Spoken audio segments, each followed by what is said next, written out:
এই একটা জাহাজ, ছোট্ট ভিডিও করে জাহাজে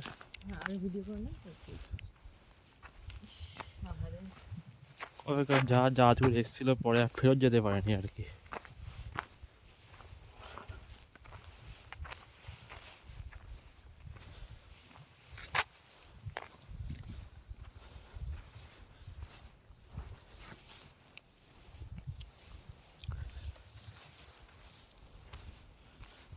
এটা বালি পুরো মানে এগুলো হচ্ছে সমুদ্রের নিচেকার বালি।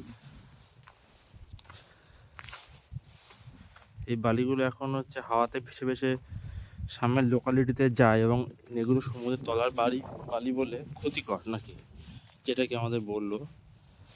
তো তার জন্য এই ফান্ড রেজ করে এই সমস্ত গাছ লাগানো হচ্ছে, যাতে বালিগুলো লোকালিটির দিকে, হ্যাঁ কি এই গাছ লাগিয়ে বা ফার্মিং করে বালিগুলোকে যাতে এখানে রেখে দেওয়া যায়, মানে বেশি লোকালিটিতে না যায়, সেই কাজ চলছে।